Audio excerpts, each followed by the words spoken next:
인류의 역사에서 자연 현상이 큰 파괴력을 보여준 순간들이 있었습니다.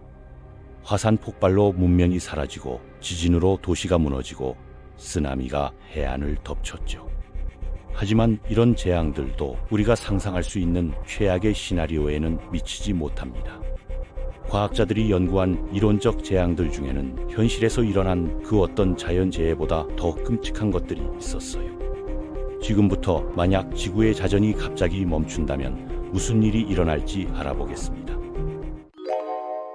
지구의 자전은 우리 생활의 기본 전제처럼 여겨져 왔습니다. 매일 해가 뜨고 지는 것, 계절이 바뀌는 것, 이 모든 것이 지구가 자전축을 중심으로 회전하기 때문이에요. 적도에서는 지구 표면이 시속 1670km로 움직이고 있죠. 우리가 이 엄청난 속도를 느끼지 못하는 건 대기도 같은 속도로 회전하고 있기 때문입니다. 과학자들은 지구의 자전이 갑자기 멈춘다면 어떤 일이 벌어질지 연구해왔습니다. 그 결과는 충격적이었어요. 지구 표면이 멈추더라도 대기는 관성에 의해 계속 움직이려 할 것이고, 이는 인류 역사상 가장 강력한 폭풍을 만들어낼 거예요. 적도 지역에서는 초속 470m의 바람이 불게 됩니다. 이는 음속보다도 빠른 속도죠. 북위 42도와 남위 42도 사이에 살고 있는 전 세계 인구의 85%가 초음속 폭풍에 직접적인 영향을 받게 될 것입니다. 이 바람은 지표면과의 마찰로 인해 몇 분 안에 약화되겠지만 그 짧은 시간 동안 인류가 만든 거의 모든 건축물이 파괴될 거예요. 아무리 견고한 구조물이라도 날아가는 파편들의 충격을 견디기는 어려울 것입니다. 극지방으로 갈수록 바람의 세기는 약해지겠지만 인간이 만든 도시들은 파괴를 피하기에는 너무 낮은 위도에 있습니다. 지구상에서 가장 높은 위도에 위치한 노르웨이 스발바르 제도의 도시조차 역대 최강의 허리케인급 강풍을 맞게 될 거예요. 바다에서는 더욱 놀라운 현상이 일어날 것입니다. 적도 지역의 초음속 바람은 해수면을 휘저어 물보라를 대기 중으로 끌어올리고 바다와 하늘의 경계가 모호해질 정도로 혼돈스러운 상황이 펼쳐지겠죠. 이 엄청난 에너지는 대부분 열로 변환되어 전 지구적 규모의 폭풍우를 일으킬 것입니다. 지구 자전의 중단은 우리가 알고 있는 낮과 밤의 개념도 완전히 바꿔놓을 거예요. 지구가 태양 주위를 공전하면서 1년에 한 번씩만 해가 뜨고 지는 현상이 나타날 것입니다. 이는 6개월의 낮과 6개월의 밤이 번갈아 찾아온다는 의미예요. 낮이 지속되는 반구는 끊임없는 태양열로 달궈지고 밤이 계속되는 반구는 극심한 추위에 시달리게 되겠죠. 다행히도 이런 극단적 상황은 오래 지속되지 않을 것입니다. 달의 중력이 지구를 끌어당기면서 매우 천천히 지구의 자전을 다시 시작하게 만들 거예요. 하지만 이 과정은 너무나도 느려서 새로운 자전 주기가 안정화되기까지는 수천 년이 걸릴 것입니다. 시간이 흐를수록 자전이 멈춘 지구의 표면에서는 더욱 극적인 변화가 나타났습니다. 극지방에서 발생한 슈퍼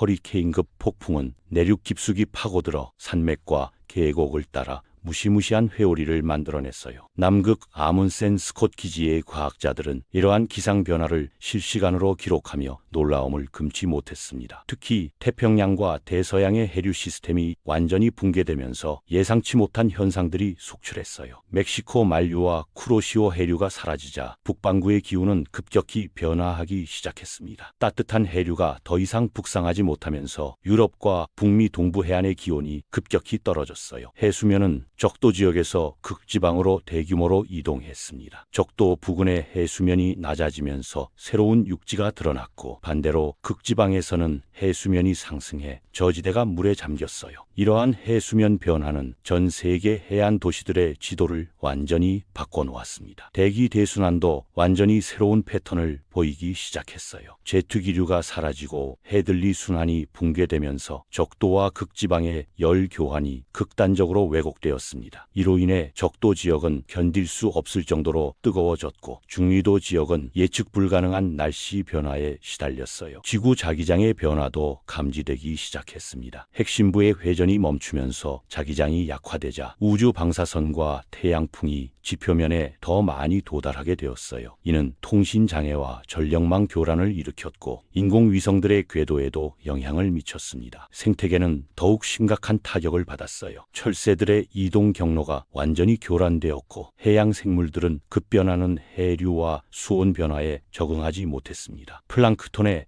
대량 폐사가 시작되었고 이는 전체 해양 생태계의 붕괴로 이어질 조짐을 보였어요. 화산 활동도 급격히 증가했습니다. 지각 응력의 변화로 인해 환태평양 화산대가 활성화되었고 수백 개의 휴화산이 다시 깨어나기 시작했어요. 지진 발생 빈도도 크게 늘어났고 이는 쓰나미의 위험을 더욱 가중시켰습니다. 대기 중의 이산화탄소 순환도 크게 교란되었어요. 해양의 이산화탄소 흡수 능력이 감소하면서 대기 중 온실가스 농도가 급증했고 이는 지구 온난화를 더욱 가속화시켰습니다. 일부 지역에서는 산성비가 내리기 시작했고 토양의 산성화도 진행되었어요. 인류의 농업 시스템도 완전히 재편되어야 했습니다. 기존의 농작물 재배 지역이 더 이상 적합하지 않게 되었고 새로운 작물 재배 패턴을 개발해야 했어요. 식량 생산의 불안정성이 높아지면서 전 세계적인 식량 위기의 조짐이 나타났습니다. 이러한 변화들은 인류의 생존 자체를 위협하는 수준으로 발전했어요. 지하 대피소와 인공 생태계 구축이 시작되었고 일부 과학자들은 화성 식민지 건설 계획을 더욱 가속화해야 한다고 주장했습니다. 인류의 미래가 걸린 새로운 도전이 시작된 것이었어요. 한 달이 지나자 전 세계의 과학자들은 충격적인 발견을 하게 됐습니다. 지구의 자전이 완전히 멈추지 않았던 거죠. 극지방을 제외한 모든 지역에서 미세한 움직임이 감지됐습니다. 대기의 움직임이 지표면에 전달되면서 지구는 매우 느린 속도로 회전을 계속하고 있었어요. 국제우주정거장의 관측 데이터에 따르면 지구는 1년에 한 바퀴를 도는 속도로 자전하고 있었습니다. 이는 정상 자전 속도의 365분의 1에 불과했죠. 하지만 이 극도로 느린 자전은 예상치 못한 문제들을 일으켰어요. 적도 지역에서는 6개월의 낮과 6개월의 밤이 교차하면서 극단적인 기후 변화가 시작됐습니다. 낮 동안에는 지표면 온도가 섭씨 80도까지 치솟았고 밤에는 영하 50도 아래로 떨어졌죠. 이런 극단적인 온도차로 인해 대규모 대기 교란이 발생했어요. 남반구와 북반구의 온도차가 극대화되면서 거대한 제트 기류가 형성됐습니다. 이 기류는 수천 킬로미터를 횡단하며 슈퍼 폭풍을 만들어냈죠. 폭풍의 규모는 기존 관측 기록을 완전히 갈아치웠어요. 해류의 흐름도 완전히 뒤바뀌었습니다. 적도 지역의 해수면은 극심한 온도차로 인해 대규모 증발이 일어났고 극지방에서는 얼음이 녹아내렸죠. 이로 인해 전례 없는 규모의 해수면 변동이 시작됐어요. 과학자들은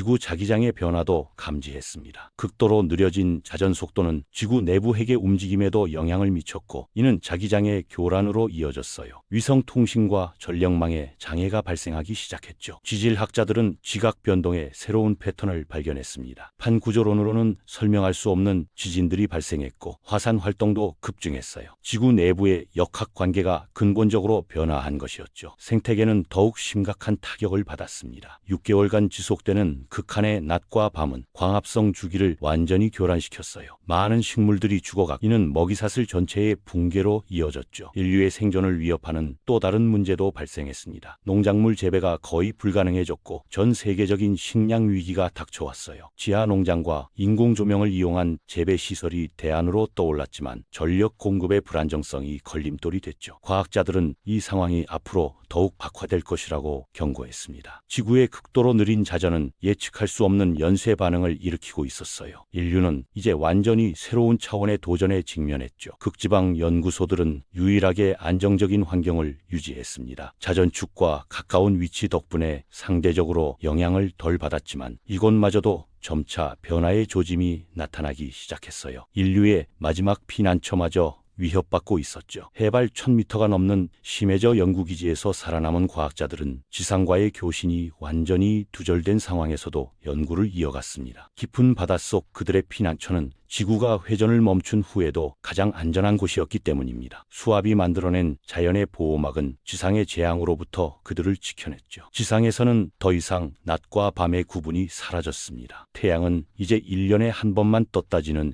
기이한 현상이 나타났어요. 6개월의 낮과 6개월의 밤이 교차하면서 지구의 생태계는 완전히 새로운 국면을 맞이했습니다. 끝없는 낮이 지속되는 반구는 극심한 가뭄과 폭염에 시달렸고 영원한 밤이 드리운 반구는 혹한과 싸워야 했죠. 지구의 대기 순환이 완전히 바뀌면서 전례 없는 기상이변이 속출했습니다. 초강력 태풍과 폭풍우가 새로운 일상이 되었어요. 달의 중력은 멈춰선 지구를 다시 돌리려 했습니다. 매우 느리지만 분명한 속도로 지구는 다시 자전하기 시작했어요. 수천 년에 걸친 이 점진적인 회복 과정에서 인류는 완전히 새로운 문명을 일구어내야 했습니다. 지하 도시와 해저 기지가 새로운 거주지가 되었고 인공 기후 시스템으로 생존 환경을 만들어냈죠. 극지방에는 태양광 반사시설을 건설해 빛과 에너지를 공급했어요. 인류는 자연의 거대한 도전 앞에서도 끈질기게 살아남는 법을 터득했습니다. 마침내 지구가 정상 속도를 되찾기까지는 3000년이라는 긴 시간이 필요했습니다. 그때까지 살아남은 후손들은 이 대재앙을 새로운 도약의 기회로 삼았죠. 인류의 마지막 피난처는 결국 새로운 문명의 요람이 되었습니다.